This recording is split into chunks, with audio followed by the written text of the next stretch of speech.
Winter 1285. Hungarian scouts ride through fresh snow along the Carpathian passes when they spot something that makes their blood run cold. Tracks. Thousands upon thousands of hoofprints in the snow, all heading west toward Hungary.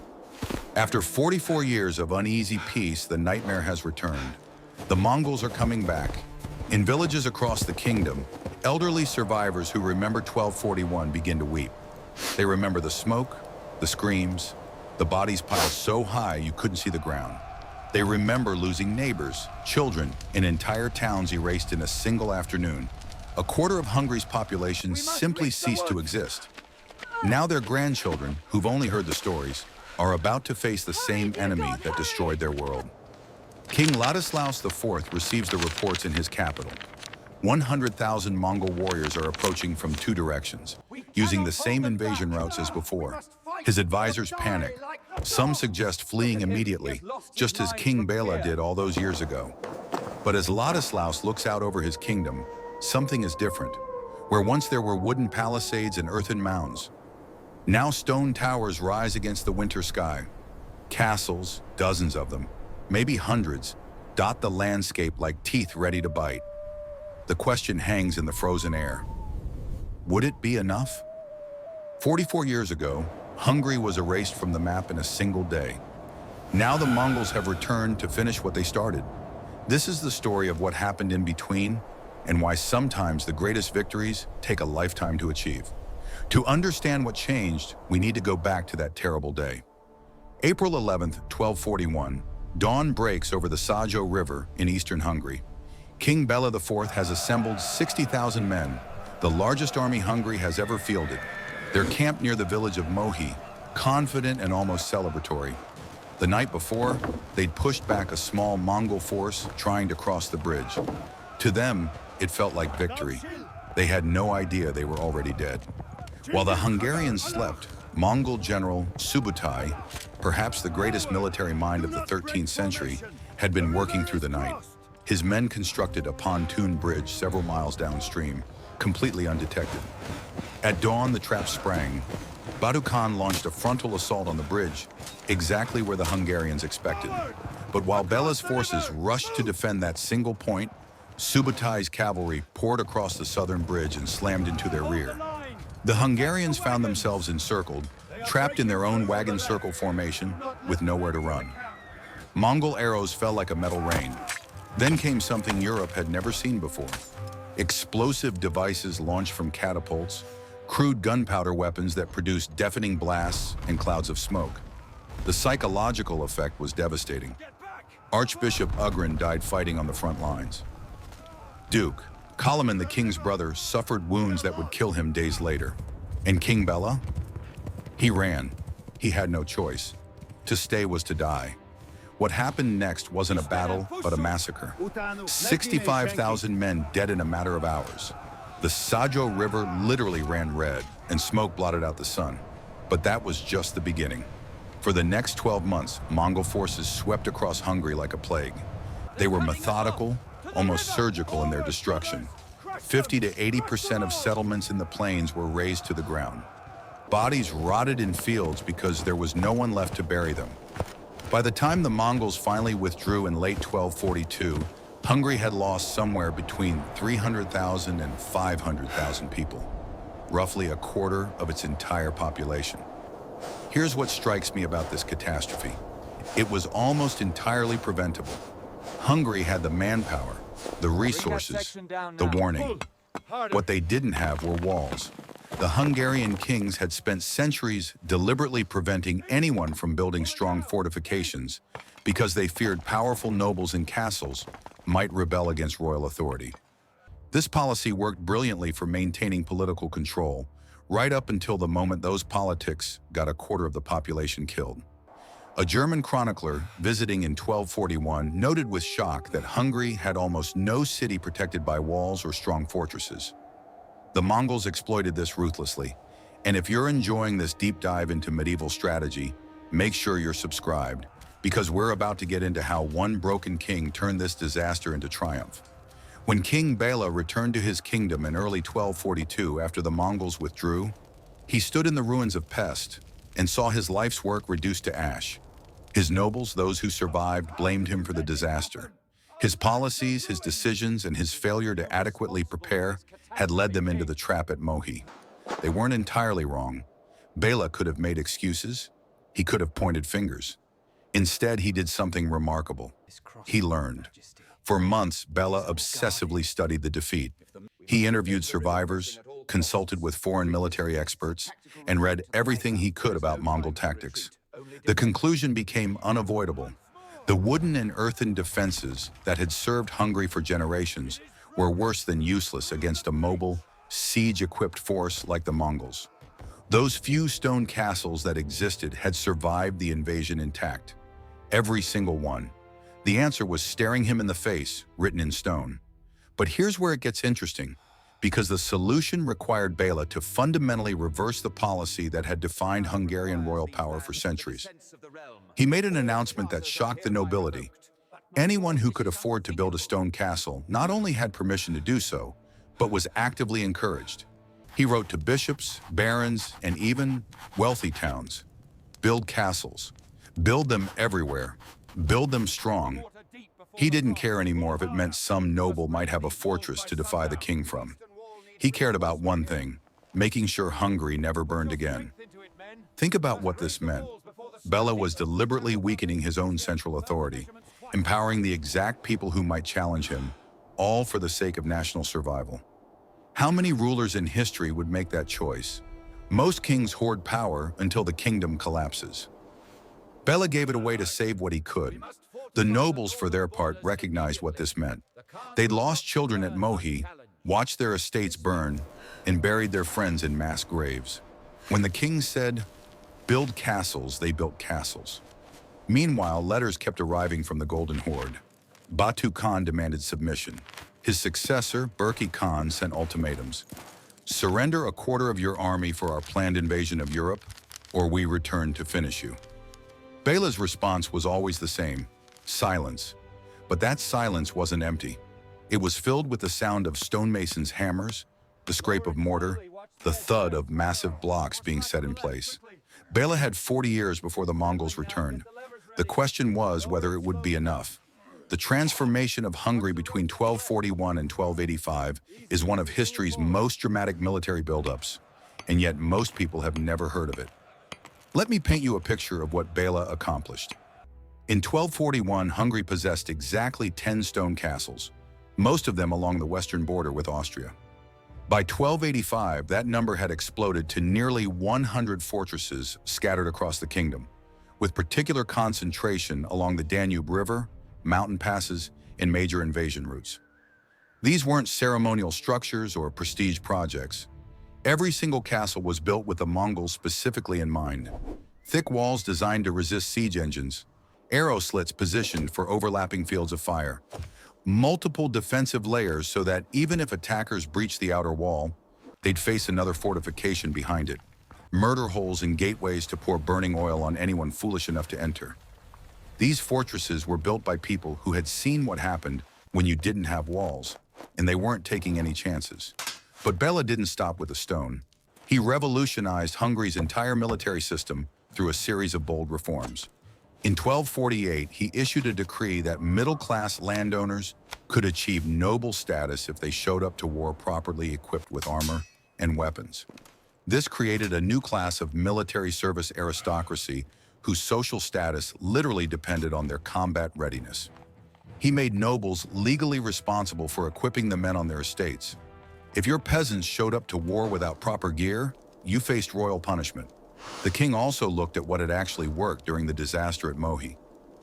The Knights, Templar, with their heavy armor and close quarters combat training, had performed better than anyone else before being overwhelmed by sheer numbers. So Bela expanded Hungary's heavy cavalry force dramatically, bringing in military advisors from the west to train a new generation of armored knights. In 1259, he contacted Venice to hire 1,000 professional crossbowmen. Crossbows had proven devastatingly effective against Mongol light cavalry, and Bela wanted that capability in permanent reserve. Perhaps most importantly, he completely changed Hungarian military doctrine. The old way of thinking was to mass your entire army in one place, and meet the enemy in a decisive field battle. That's what they'd done at Mohi, and it had resulted in total annihilation. The new doctrine was almost the opposite. Avoid open field engagements. Use the terrain. Make every castle a strong point. Force the enemy to siege their way through the entire kingdom. Let them come to you. Make them fight on your terms, behind your walls, in terrain you know better than they do. The kingdom also worked on demographic recovery.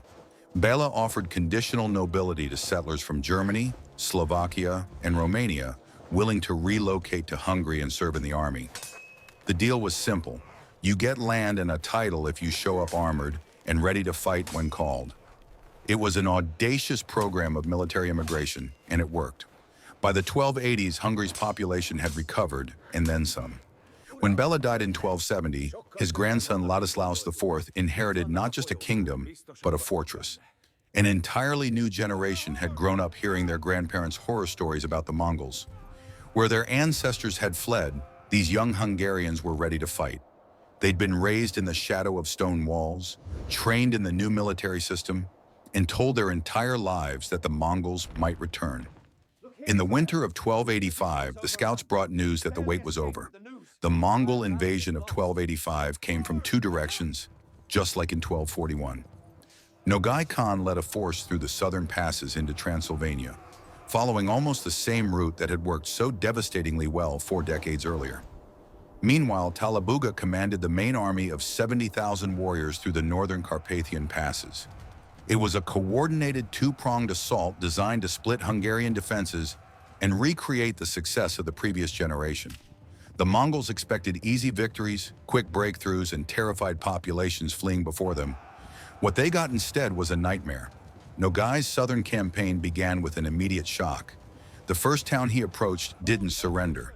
It couldn't be quickly stormed either because it had stone walls and was fully garrisoned. So Nogai did what Mongols do. He besieged it. The siege failed. The walls were too strong, the defenders too well supplied, and Hungarian relief forces kept harassing his siege lines. Fine, he decided we'll bypass it and move on to easier targets. Except the next town also had walls, and the next, and the next. Every single settlement of any size in Transylvania had been fortified. The Mongols found themselves in an impossible situation. They could try to besiege these castles, but each siege took weeks or months and tied down thousands of troops.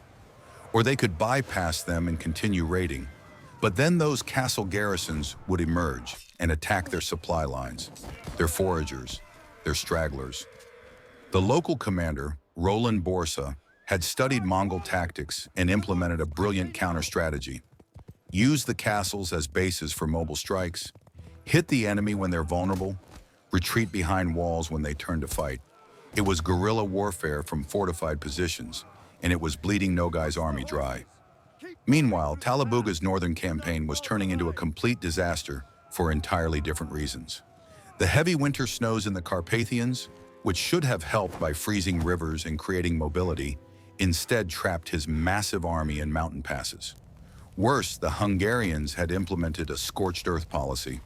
Every grain of food, every head of livestock, and everything edible had been moved into castle storehouses. Talabuga's 70,000 men were marching through a frozen wasteland with nothing to forage. Contemporary Polish chronicles mention that the Mongol army was also struck by some kind of epidemic, though the exact nature isn't clear. What is clear is that thousands of Mongol soldiers died not from combat, but from simple starvation and disease. When Talabuga finally emerged onto the Hungarian plains, his army was a shadow of what it had been. King Ladislaus assembled the royal army, not to fight a decisive battle, but to harass and delay. Let them starve a little more. Let winter do the work. Let the castles bleed them. Here's what fascinates me about this campaign, and tell me in the comments if you see what I see. The Hungarians had learned that you don't beat the Mongols by being better warriors. The Mongols were possibly the finest light cavalry force in human history. You beat them by making the campaign itself unsustainable. Every castle that holds is supplied by you. Deny them. Every week that passes is more horses dead, more men sick, more arrows expended. The Hungarians weren't trying to win glorious victories. They were trying to make conquest too expensive, and it was working. By February 1286, both Mongol commanders faced the same ugly reality. This campaign was a failure. Neither had captured any significant cities. Neither had brought the Hungarian king to battle. Neither had the supplies to continue. The only option left was retreat, and that's when the real killing began. The retreating Mongol columns found themselves running a gauntlet of Hungarian vengeance. Every castle they'd bypassed on the way in became an ambush point on the way out. Local militias, many consisting of peasants whose grandparents had died in 1241, showed no mercy to stragglers. The Sekeli warriors, mountain fighters from Transylvania, knew every pass and ravine and used that knowledge to devastating effect. They would strike from the hills, kill dozens of Mongols, and vanish before any organized response could form. Talabuga's army suffered the worst of it. Thousands of men died trying to retreat through those same Carpathian passes, now deeper in snow and completely stripped of supplies. Supply wagons were abandoned. The sick and wounded were left behind. Desperate rearguard actions became common as Hungarian forces harried them every step of the way. Of the 70,000 warriors who'd entered Hungary in January, only a fraction made it back to Mongol territory. The rest died in the mountains, in ambushes, or simply from starvation and exposure. Nogai managed a more orderly retreat, but still lost a substantial portion of his force. He'd spent months campaigning in hostile territory, achieved virtually nothing, and had thousands of casualties to show for it. The loot he managed to take, a few prisoners and valuables from villages he'd burned, wasn't remotely worth the cost in men and prestige.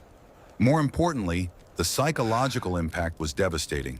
For the first time in Mongol history, an invasion into Europe had not just stopped, but was humiliated. The news reached the Golden Horde's leadership with the force of a thunderbolt. No king captured, no cities held, massive casualties, total failure.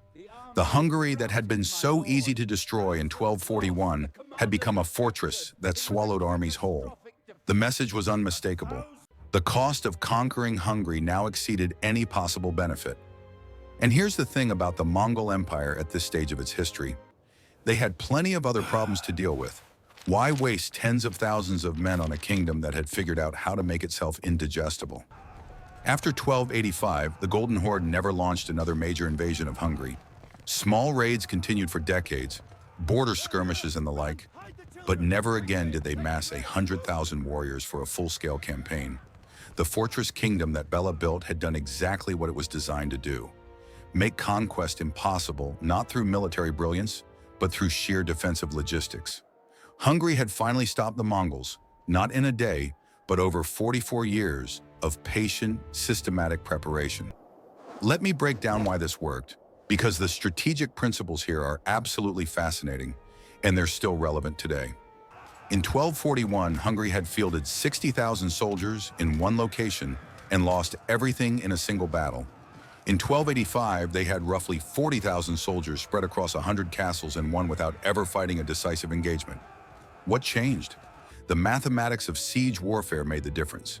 Each of those 100 castles required at least 500 to 1,000 men to garrison effectively. That's 50,000 to 100,000 defenders dispersed across the kingdom, which sounds like a recipe for defeat because you've divided your forces, right?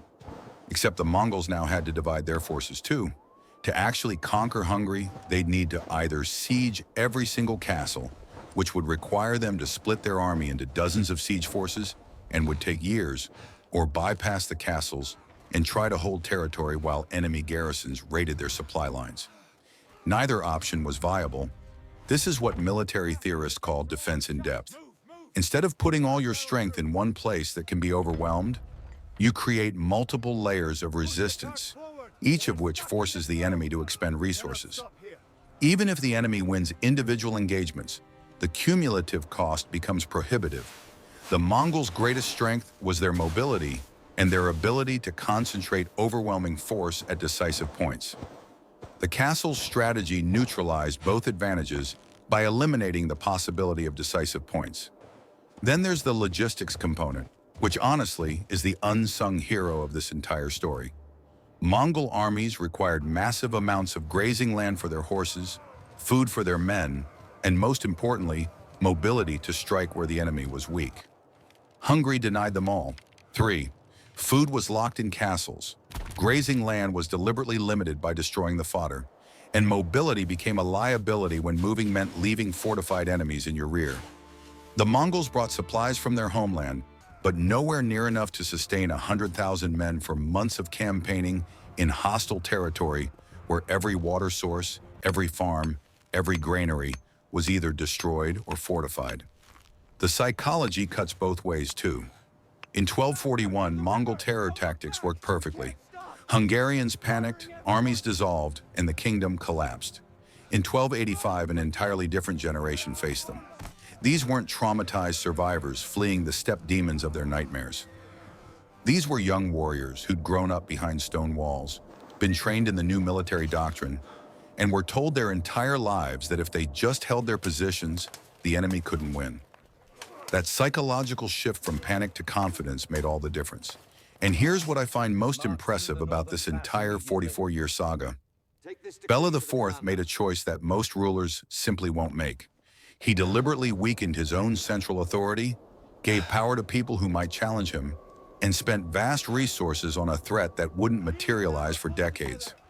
That's not just smart strategy, that's genuine statesmanship, and it's vanishingly rare in history. Most kings would rather be powerful in a weak kingdom than slightly less powerful in an unbreakable one. Bela chose survival over pride, and because of that choice, Hungary survived. King Bela IV earned a title that history rarely grants, the second founder of Hungary. The first founder, Saint Stephen, had created the kingdom in the year 1000.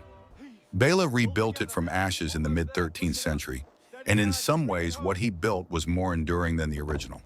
The fortress network he established lasted for centuries, used by subsequent generations to resist Ottoman invasions, Austrian encroachment, and numerous other threats.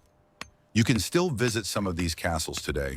Spiš Castle in modern Slovakia, Eger in Hungary, Visegrad overlooking the Danube. They're all products of this era, and if you walk through them, you can see the design principles specifically meant to counter Mongol tactics. Western Europe watched this transformation with intense interest. The panic that swept the continent in 1241, when it seemed the Mongols might ride all the way to the Atlantic, had never entirely faded. When news arrived that Hungary had successfully repelled the second invasion, military theorists took notice. The Holy Roman Empire, which had prepared for Mongol invasion by ordering all castles strengthened and all field battles avoided, saw validation of that strategy. The late 13th century saw a castle-building boom across Europe, all of it influenced by Hungary's example. The Mongol expansion into Europe effectively ended at the Hungarian border. Yes, there were raids further west. Yes, there were invasions of Poland that also failed. But the strategic decision to conquer Central and Western Europe was abandoned.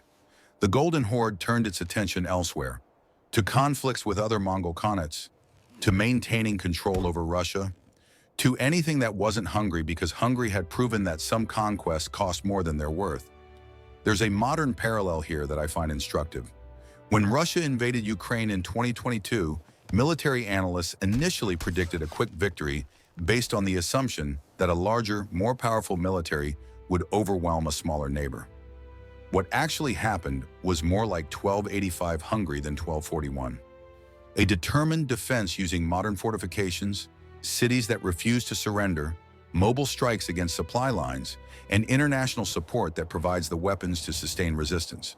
The principle Bela discovered 8 centuries ago still holds. You don't need to be stronger than your enemy. You need to make yourself too expensive to conquer. Let me bring this back to where we started. That winter day in 1285 when scouts spotted the Mongol invasion force approaching. If you'd asked anyone at that moment whether Hungary would survive, most would have bet against it. The Mongols were the most feared military force on the planet. They'd never been permanently stopped by any European power. Their tactics were proven, their reputation for ruthlessness well-earned, their desire for revenge certainly present. On paper, Hungary should have fallen just like it did in 1241. But history isn't written on paper. It's written in stone, literally in this case.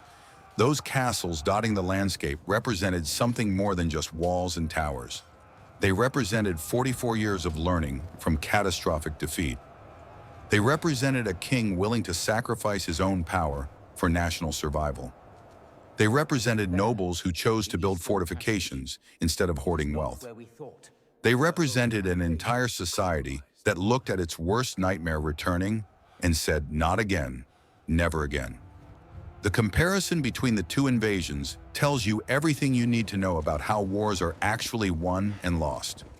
1241, one big army, one big battle.